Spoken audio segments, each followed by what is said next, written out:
Salut à tous, c'est Yvan et on se retrouve pour un nouveau Problem Solver. Alors il existe 43 raisons pour lesquelles vous n'arrivez pas à closer des clients si vous êtes copywriter, ghostwriter ou rédacteur web. Ces 43 raisons, ce sont des goulots d'étranglement qui vont interrompre le parcours client et le faire sortir de votre tunnel de vente. Dans ce Problem Solver, je vais vous donner la même méthode que je donne à nos clients en vous donnant des solutions précises pour chacun des 43 goulots d'étranglement présents dans n'importe quel tunnel de vente afin de gagner des points de conversion à chaque étape du parcours de votre client. Ça vous permettra de toucher des milliers de prospects, de les engager beaucoup plus, d'obtenir 3 à 5 calls par jour et ainsi closer plus de clients. En fin de vidéo, vous aurez juste à copier ce même tunnel de vente, ce qui vous permettra de passer à 20K par mois avec votre business de copywriter, de rédacteur web ou de ghostwriter. C'est parti. Alors, donc on va voir tout de suite en fait, et là on voit qu'on a un triangle qui représente un tunnel de vente, un tunnel où on va avoir sur le haut énormément de personnes qui arrivent, mais au fur et à mesure qu'on avance dans ce tunnel de vente, il y a de moins en moins de personnes.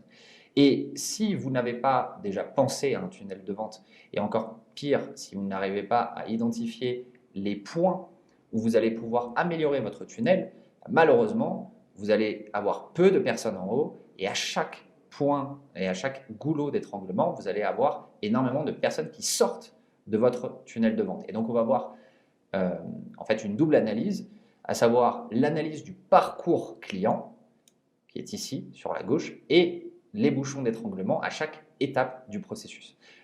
Alors, on va commencer sur le parcours client. La première chose que vous devez mettre en place dans votre écosystème d'acquisition, c'est un process d'outreach. L'outreach, qu'est-ce que c'est? C'est tout simplement de la prospection 2.0. C'est envoyer des DM à une audience qui est froide, qui ne vous connaît pas, afin de leur envoyer des messages et qu'ils apprennent que vous existez, tout simplement. Et donc là, ici, on va avoir tout de suite 6 goulots, pardon. On peut appeler ça des bouchons ou des goulots d'étranglement. On va d'abord avoir le ciblage. Si votre ciblage est mal fait, évidemment, vous n'allez pas toucher les bonnes personnes et donc du coup, vous n'aurez pas beaucoup de conversations qualifiées. Ensuite, il y a la question de volume. En fonction, est-ce que vous êtes sur du manuel ou est-ce que vous êtes sur des outils automatiques? Par exemple, Wallaxy sur LinkedIn, on va prendre un exemple où la personne vous découvre sur LinkedIn.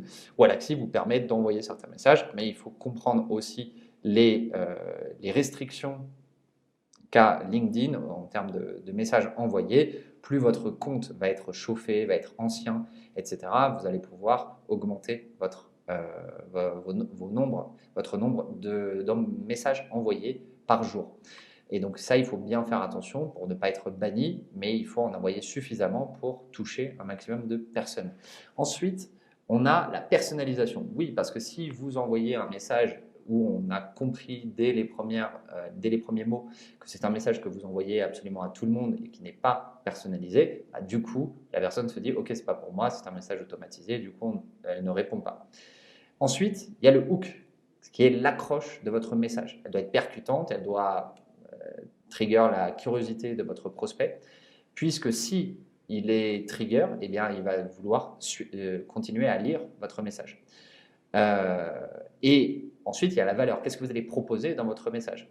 Évidemment, si vous avez un message d'accroche où vous allez présenter vos services, présenter ce que vous faites, présenter qui vous êtes, bah, vous parlez de vous et donc ça n'intéresse pas votre prospect. Par contre, si vous offrez de la valeur, là, évidemment, ça va permettre d'augmenter les chances que la personne continue à lire le message et du coup passe à l'action qui est le CTA, donc le call to action, en fin de message.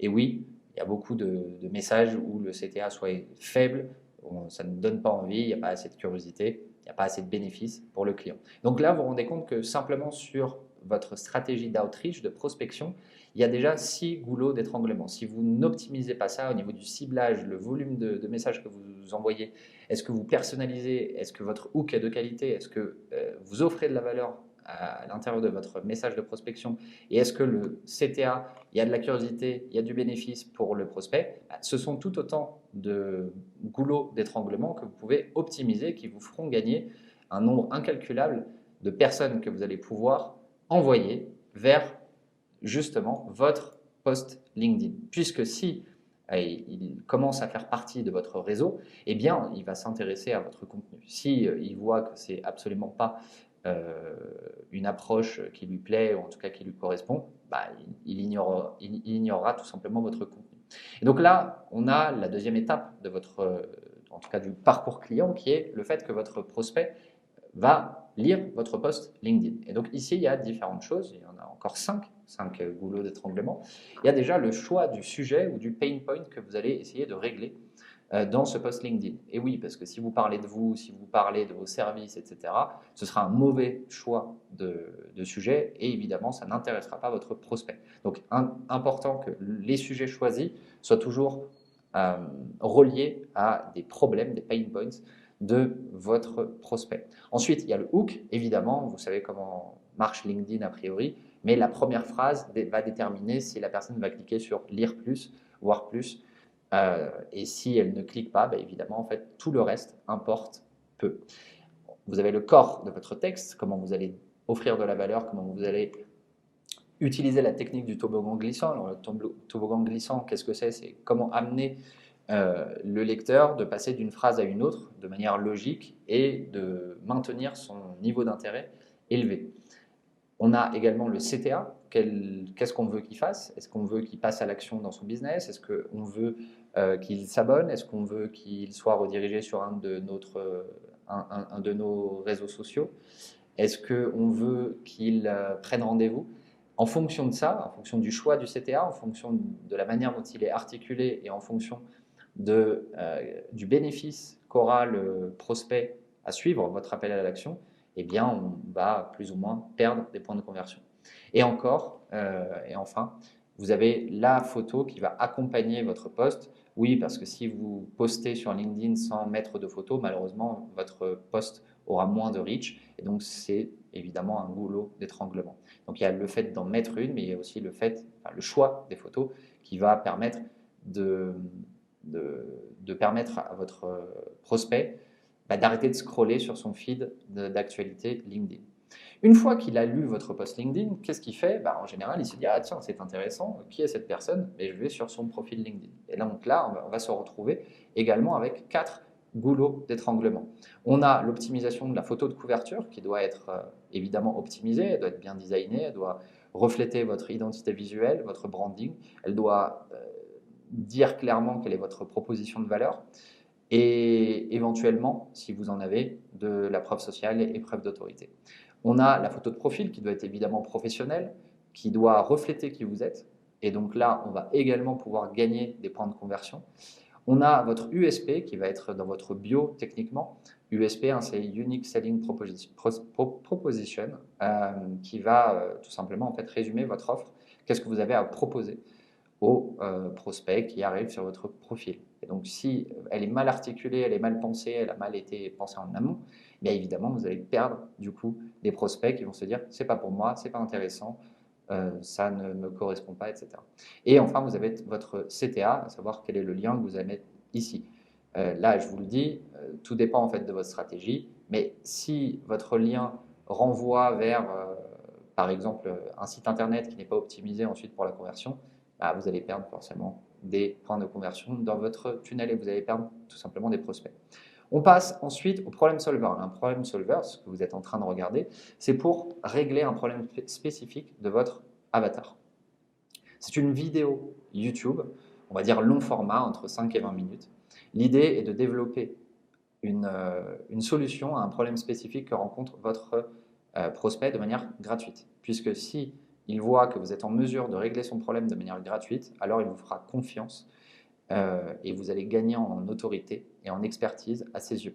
Et donc, vous allez créer cette pièce de contenu. Et donc, du coup, qu'est-ce qu'on fait en fait sur LinkedIn? On va renvoyer vers nos problem solvers qui va être du contenu, on va dire, peut-être pas forcément de meilleure qualité, mais plus détaillé et plus développé. Pourquoi? Parce qu'il n'y a aucun de vos prospects juste avec un post LinkedIn qui va devenir client. Et donc, on va le renvoyer en fait vers un contenu, un, qui est plus long, donc il aura passé plus de temps avec vous, et deux, qui va pas, non seulement offrir de la valeur, mais qui va surtout résoudre un problème spécifique qu'il rencontre. Et donc là, dans votre problem solver, il est important de bien définir en fait quels sont les pain points de votre prospect. Pareil que sur le post LinkedIn. Ensuite, il y a toute la partie pré-production. Qu'est-ce que vous allez mettre en place au niveau de l'éclairage, au niveau de la qualité du son, etc. etc. Puisque si vous avez un micro tout pourri, si vous avez un éclairage pas top, bah, évidemment, ça va renvoyer une image amateur.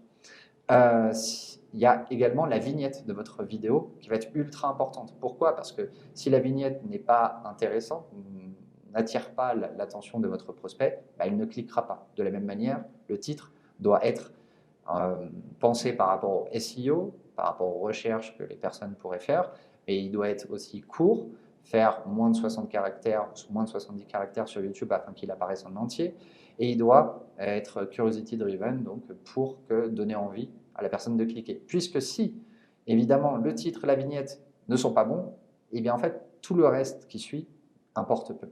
Et donc là, ici, vous allez encore perdre du monde. Votre hook, lorsque vous allez démarrer votre vidéo sur YouTube, votre hook doit être évidemment bien rédigé, bien pensé. Parce que si la personne arrive et vous avez fait une promesse dans votre titre et dans votre vignette, mais que ça prend énormément de temps avant de délivrer de la valeur, en tout cas avant de délivrer la solution pour laquelle votre prospect a cliqué sur la vidéo, bah, en fait, il va la quitter. Et donc ça, en fait, ça va jouer directement sur votre rétention, sur votre watch time. Ensuite, il y a le corps de votre vidéo qui doit être bien pensé en mettant des open loops. Alors, des open loops, c'est justement des relances d'attention pour amener la personne à continuer à regarder. Et donc ça, c'est super important parce que si aujourd'hui, vous êtes en train de regarder cette vidéo et que vous êtes encore présent, c'est que j'ai réussi à vous maintenir attentif et à garder votre attention, ce qui est le plus important sur une vidéo de long format. Et enfin, on a le CTA, donc qu'est-ce que vous allez offrir à la fin de la vidéo, qu'est-ce que vous voulez que votre prospect fasse. Est-ce que c'est prendre un call par exemple? Et il y a évidemment des choses qui sont un peu périphériques, mais c'est la post-production, donc tout ce qui est montage, qui va avoir en fait des incidences au niveau de vos points de conversion. Et la description de la vidéo YouTube, pourquoi? Parce que ça va vous permettre de toucher des gens si vous mettez les bons mots-clés, ceux qui sont tapés par votre niche. Et là, on a un prospect donc, qui a vu un post LinkedIn, qui a vu votre profil et qui va avoir un problème solver. Sauf que, évidemment, vous vous en doutez bien, ce n'est pas parce qu'il a vu 2 pièces de contenu qu'il va devenir client chez vous. Et là, on en revient à une règle assez simple, qui est le fait qu'un prospect a besoin entre 5 et 7 points d'interaction avec vous avant de devenir client chez vous. Donc, ce qui vous oblige à avoir un écosystème de contenu pour multiplier les points de contact. Pourquoi? Parce que peut-être qu'il n'est pas seulement sur LinkedIn, il est probablement aussi sur YouTube, il est peut-être sur Insta, il est aussi sur Twitter X, ou alors il est peut-être sur TikTok. Et plus vous aurez une présence sur différents réseaux sociaux, plus vous allez pouvoir être présent dans sa journée. Et si à chaque fois qu'il ouvre un réseau social, il vous voit dans son feed d'actualité, bah, ça vous permettra de multiplier ces points de contact. Et donc de maximiser les chances d'avoir un call avec lui. Et donc là, il y a en tout cas, il y en a 6 goulots d'étranglement sur votre écosystème de contenu. Il y a le volume, évidemment, si vous publiez une fois par semaine sur chaque réseau social, ce ne sera pas suffisant, vous ne serez pas suffisamment dans la tête de votre prospect. Donc vous voulez multiplier cela et vous pouvez le faire en ayant une stratégie de recyclage de contenu. Ensuite, il y a vos CTA en cross. Qu'est-ce que c'est? C'est le fait de renvoyer directement. Par exemple, si vous êtes sur YouTube, vous pouvez faire un appel en le renvoyant sur votre TikTok. De TikTok, vous pouvez le renvoyer sur Insta, Insta sur LinkedIn, etc. afin de le faire s'abonner sur vos différents réseaux sociaux. Mais pour cela, il faut donner une bonne raison. Et donc, ça veut dire avoir du contenu exclusif sur chaque plateforme. Ça ne vous empêche pas en fait de recycler votre contenu et d'avoir du volume. Mais si je suis sur Twitter, je ne veux pas exactement voir la même chose que ce qu'il y a sur LinkedIn. Sinon, ça n'a aucun intérêt. Dans ces cas-là, je ne vous suis que sur LinkedIn.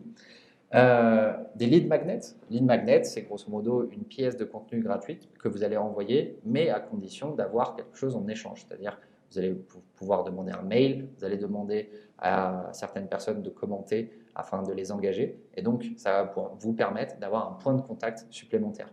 Vos bios, dans les différents réseaux sociaux, elle doit être optimisée si elle ne l'est pas, s'il n'y a pas votre offre, votre différentes preuves sociales, etc. Évidemment, ça vous fera perdre des points de conversion. Les descriptions, qui sont les descriptions à chaque publication de pièces de contenu. Alors, il y a les hashtags qui fonctionnent de moins en moins sur Insta, sur TikTok, etc. Les algos se chargent directement de proposer le contenu aux bonnes personnes. Mais il y a de la description, à savoir comment vous allez faire en sorte, avec peut-être une question, de faire en sorte que la personne ait envie d'aller sur votre profil. Et donc ça va être aussi un point, en tout cas un goulot d'étranglement que vous pouvez optimiser si vous y pensez. Et enfin, les pin posts, donc les posts épinglés, que ce soit sur Twitter, vous en avez un. Par exemple, vous avez sur Insta la possibilité d'épingler 3 posts qui vont permettre, quand la personne va arriver sur votre profil, de dire « Ah ok, donc cette personne a tel mécanisme unique, c'est une sorte de présentation, mais orientée vers le client pour résoudre ses problèmes. » Et donc là, vous vous rendez compte que sur cet écosystème de contenu, on arrive par rapport au parcours client, donc on a eu l'outreach, on a eu le problem solver, pardon, on a eu l'outreach, le post LinkedIn, le profil, la visite du profil, le renvoi vers le problem solver sur YouTube, ensuite la participation et l'engagement sur vos différents réseaux sociaux avec votre écosystème de contenu, et on est déjà à 30 goulots d'étranglement que vous pouvez optimiser. Voilà. Là, on va voir ensuite comment on va passer à la partie, on va dire, call, donc à la phase booking et à la phase de call et de closing, qui vont vous permettre justement d'avoir une meilleure conversion au global.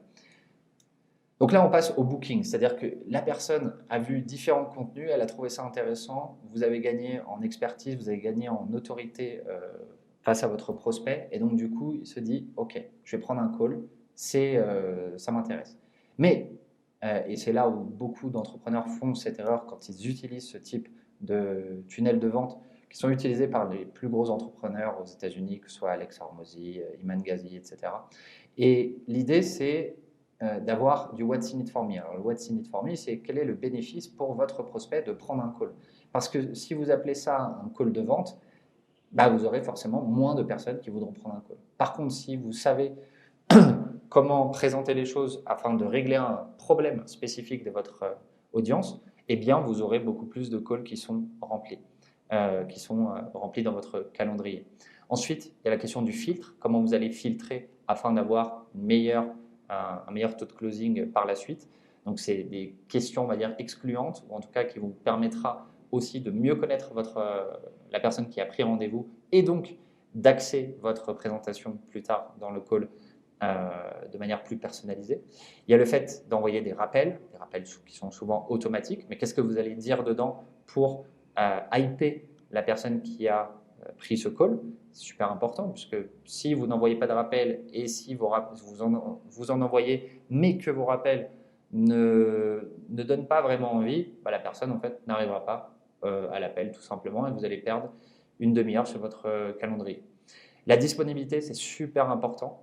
Si votre disponibilité est à plus de 7 jours, vous allez avoir un taux de no-show, donc ce sont les personnes qui ont pris rendez-vous mais qui n'apparaissent pas le jour et l'heure de votre call, qui va être ultra élevé. Donc vous devez avoir des disponibilités qui sont ultra courtes, puisque quand la personne décide de prendre un call, elle a en général envie d'avoir le call soit le jour même, soit le lendemain, et dans le pire des cas, 2 jours après. Si vos premières disponibilités sont bien après ça, ça veut dire que vous n'avez pas optimisé ce goulot d'étranglement. Et enfin, les follow-up. Pourquoi? Parce qu'il y a des personnes qui en fait, vont prendre rendez-vous mais n'assisteront pas. C'est pas grave, il faut continuer à follow-up parce que ça vous permettra de les rebooker peut-être plus tard. Et donc ça vous permettra toujours, en fait, les personnes qui étaient sorties temporairement de votre tunnel de vente, de les réintégrer et de, pourquoi pas, les closer plus tard.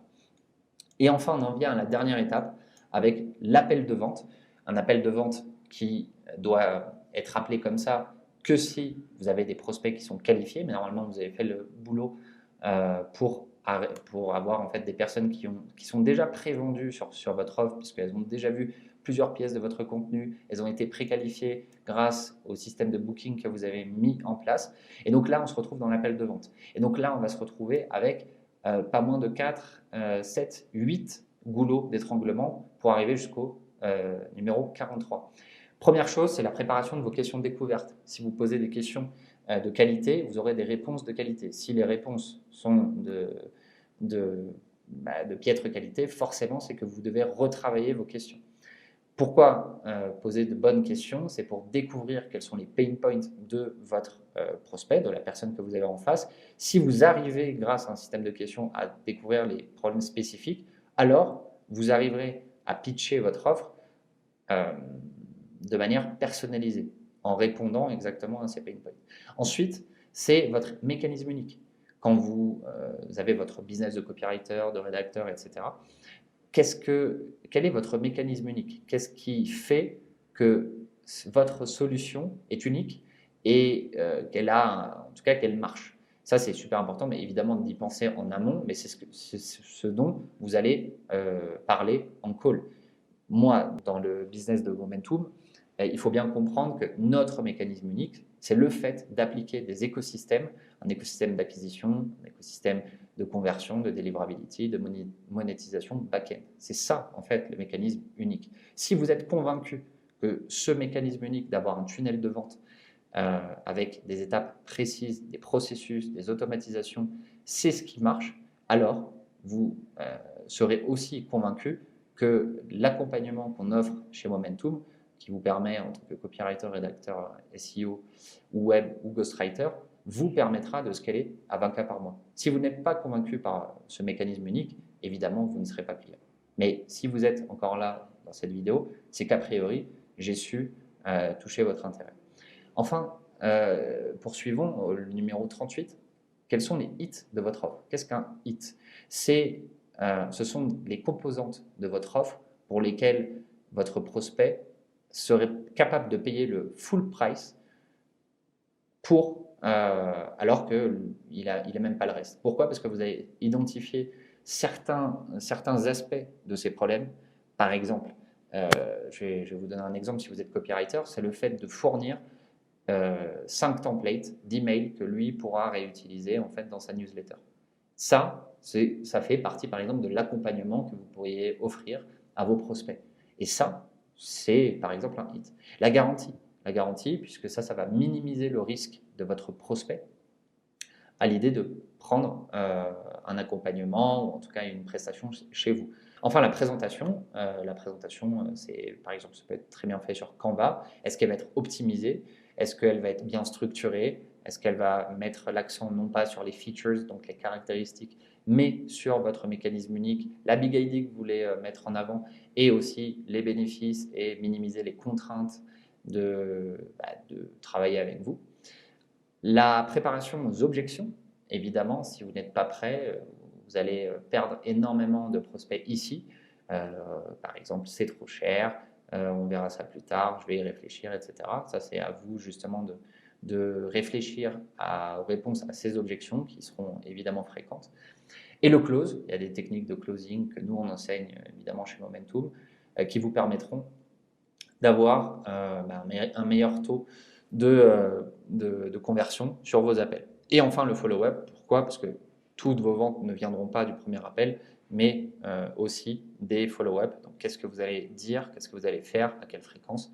Vous allez recontacter la personne qui vous a dit « je vais y réfléchir » ou alors « non ». Parce que ce n'est pas parce qu'une personne vous a dit non qu'elle vous a dit non pour toujours. Et donc ça, en fait, si vous avez réussi à optimiser ces 43 goulots d'étranglement, eh bien, vous allez pouvoir obtenir plus de ventes.